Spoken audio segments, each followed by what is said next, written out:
Bare months na mga kapatid. Ano bang ating plano sa buhay? Ano ba ang ating gagawin? Papayag ka ba na matapos tong taon na to, 2024, na wala pa rin nagbabago sa buhay mo? Papayag ka ba na hirap ka pa rin hanggang ngayon? Paulit-ulit sa cycle ng buhay? Papayag ka ba na hindi makapag-aral yung mga anak mo dahil kulang sa pera?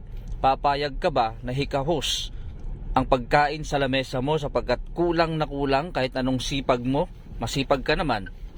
Alam ko masipag ka kapatid, parehas tayo. Masipag din ako. Pero bakit hindi natin makuha-kuha yung ating pangarap?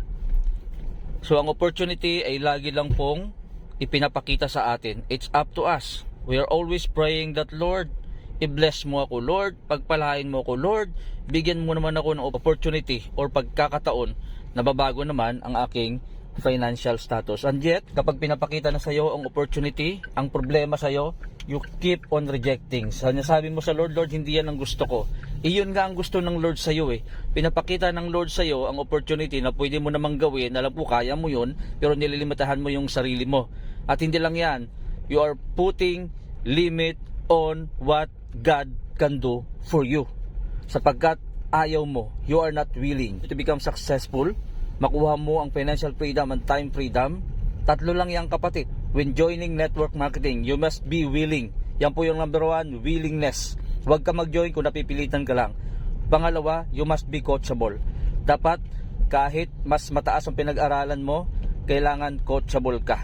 At pangatlo, yung tinatawag po natin hungry. Hungry for success. Kasi kapag hungry ka para magtagumpay, hungry ka para sa success, wala kang ibang puputahan kapatid kundi ang magtagumpay. Wala kang choice kundi makuha mo ang pangarap mo at mabibigay mo ang lahat ng gusto mo sa sarili mo, sa pamilya mo, sa church nyo, sa buong community. Yun ang kayang ibigay sa iyo ng network marketing na hindi po kayang ibigay ng employment. Yun lamang. I hope kahit papano nabuksan ko ang iyong isipan. Merry Christmas to all. See you at the top.